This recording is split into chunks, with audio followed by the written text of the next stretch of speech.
Welcome to the Cup of Joe Wrestling Show. Cup of Joe Wrestling Show? With Joey Harris. A podcast for the wrestling fan on the go. So take your favorite beverage of choice and join Joey as he takes a look at some of the biggest shows on the WWE Network.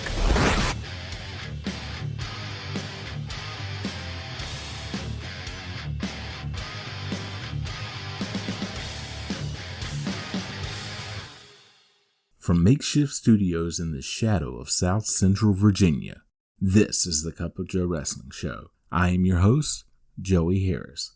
Follow the show's Twitter at Cup of Joe Pod. Email the show at cupofjoewrestlingshow@gmail.com. And folks, I had a good weekend. I took a brief trip to see my family, celebrate my dad's birthday, and to go to homecoming at my old church.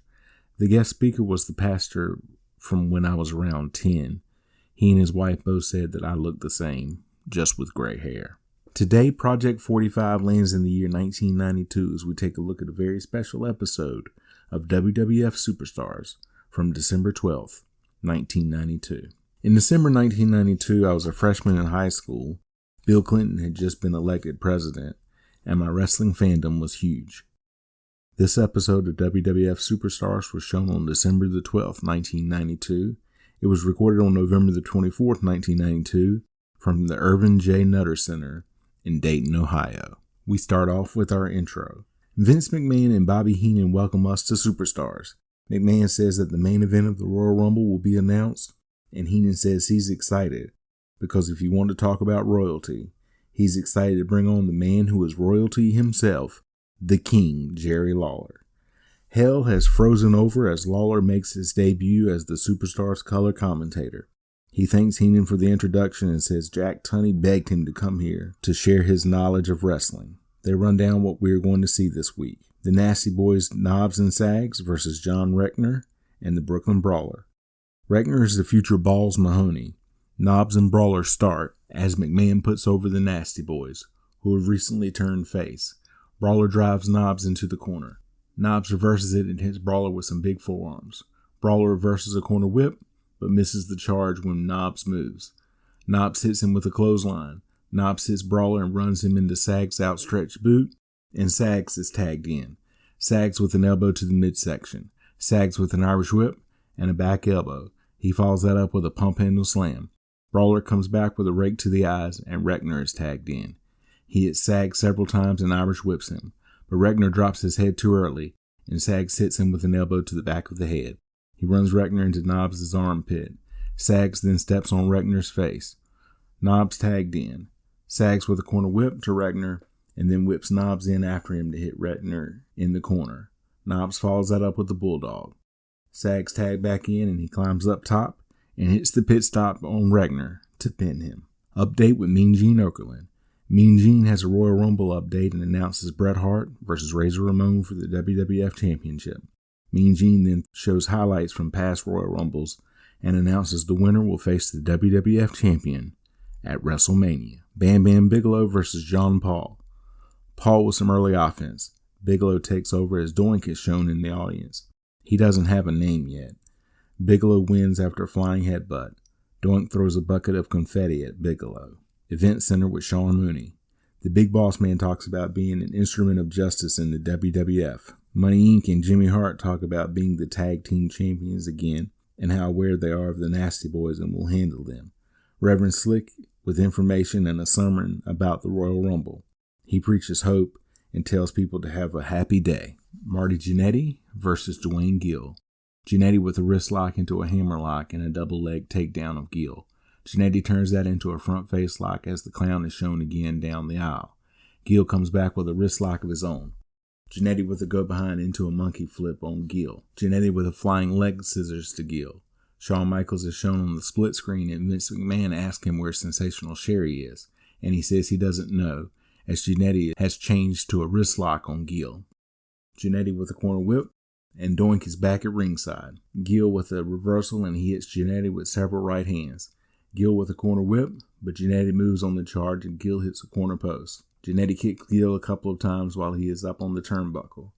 Jannetty pulls Gill down off the ropes, and Gill reverses an Irish whip. Jannetty comes back with a front face slam and then pins Gill after a top rope fist drop. Doink throws a pail of water on Jannetty as he is leaving. Nailz versus Mike Collins. Last appearance of Nailz on your TV screen, folks, is the next day at the Green Bay tapings is when he confronts and then attacks Vince McMahon. Nailz starts out by choking Collins. He stops after the 3 count, but starts back in the opposite corner. He then throws Collins halfway across the ring. Nailz with some left and right hand punches to Collins to knock him down. He chokes Collins on the ground for a 3 count before picking him up and corner whips him. He then kicks Collins in the midsection while he is trying to get up. They were starting to push the never-realized Undertaker-Nailz feud that instead gave us Giant Gonzalez at the Royal Rumble. Thanks a lot, Kevin Wacholz. Nailz with an Irish whip. Collins ducks a clothesline attempt, but Nailz hits him with another clothesline as soon as he comes back. Nailz with an Irish whip and a sleeper, and Collins immediately goes out. Nailz then throws Collins out of the ring. Vince McMahon talks about Super WrestleMania for the Sega Genesis. Mean Gene is on the platform and brings out Bret Hart for an interview. Mean Gene says to Hart that he has a date with Razor Ramon, but he has to defend his title also until then against Ric Flair, who says Hart is defending the title too much and is going to lose his title. Hart says there are a lot of people in WWF that think he is setting some kind of crazy pace, that he is going to burn himself out as the WWF champion, but he is not, because it was one big accomplishment for him to be the World Wrestling Federation champion. It goes a lot deeper than that. He wants to be the greatest WWF champion of all time. Heenan, McMahon, and Lawler are shown looking at Bret. Heenan says he's going to go set this guy straight about a few things. Hart says he's not worried about Ric Flair. He never has been and he's never going to be. And Razor Ramon doesn't scare him a bit.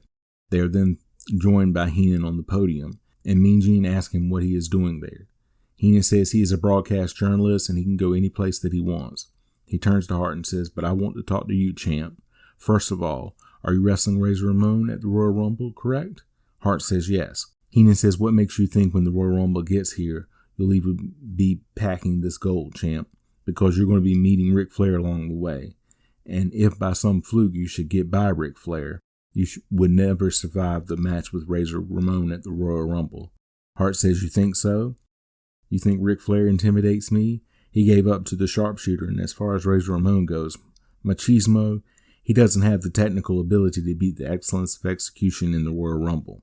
Heenan gets the mic back and says, "I was talking." He tells Hart that Hart needs to understand something.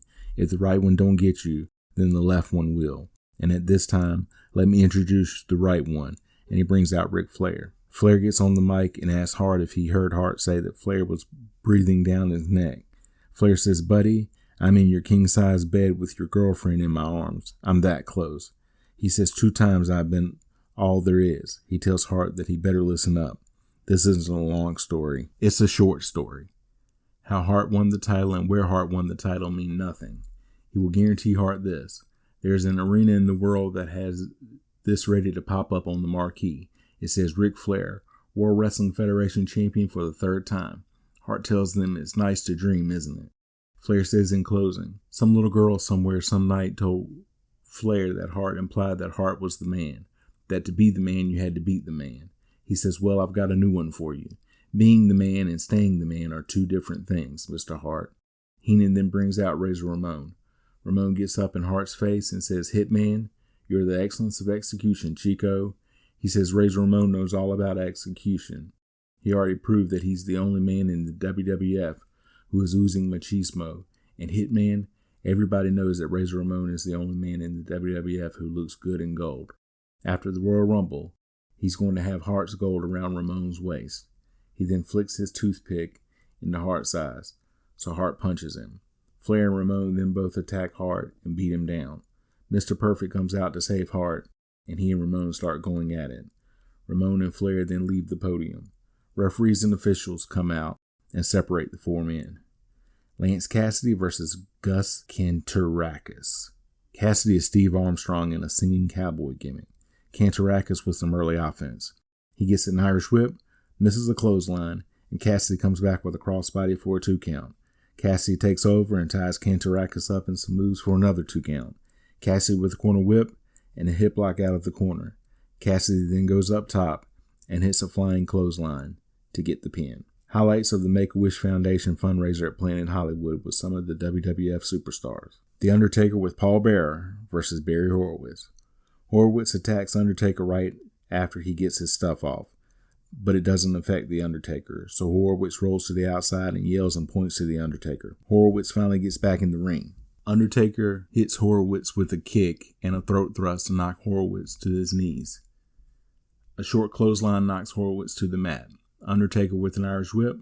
Horowitz ducks a clothesline attempt. Undertaker grabs Horowitz by the throat and chokeslams Horowitz and pins him. They then put Horowitz in a body bag. Event Center with Sean Mooney. Papa Shango says all WWF wrestlers should beware of Papa Shango. Then, blinking you'll miss it, a Max Moon promo. He says he has finally landed here in the World Wrestling Federation. He's ready to blast his opponents out of the ring and into orbit. The Beverly Brothers say they are the biggest fish in the pond, and they are the best. They preview what's coming up next week on Superstars. Bret Hart says Ric Flair and Razor Ramon tried to jump him like a pack of wild jackals, but it's not going to make any difference.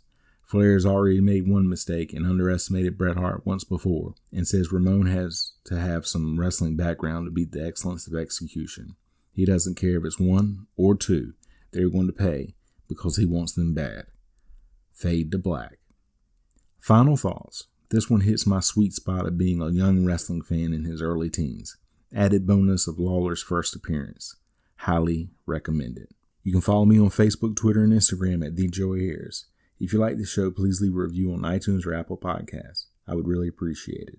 You can support the show at paypal.me/cupofjoepod. Thank you for joining me this week. This is Joey saying so long from the heart of Virginia. The Cup of Joe Wrestling Show is a production of Baby Kangaroo Media.